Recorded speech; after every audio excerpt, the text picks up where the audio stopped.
আমরা কিছু long playing records রেখেছি, কারণ রেকর্ডে গান আবার নতুন করে এসেছে, এটা শুধু এখানে বলে না, গোটা বিশ্বজুড়েই।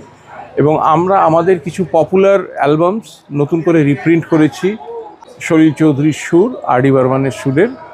এছাড়া আমাদের সবচেয়ে পপুলার এবং খুব বেশি বিক্রি হয় যে অ্যালবামটি, দেবব্রত বিশ্বাস, তার একটি এলপি। এছাড়া আছে কে.এল. সেহগালের সুপারহিট গানগুলো ছবির, সেগুলো।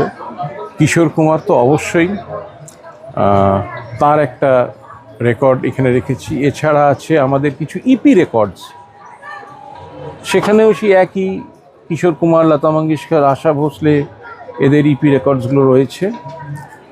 তাছাড়া আছে বাচ্চাদের জন্যে, ছোটদের জন্যে অন্তরা চৌধুরীর কিছু ইপি রেকর্ডস। অন্তরা চৌধুরীর কয়েকটা গানের লিরিক্স সহ একটা কমিক বুক, সেটাও এবছর এখানে রয়েছে। ডিভিডিস আছে।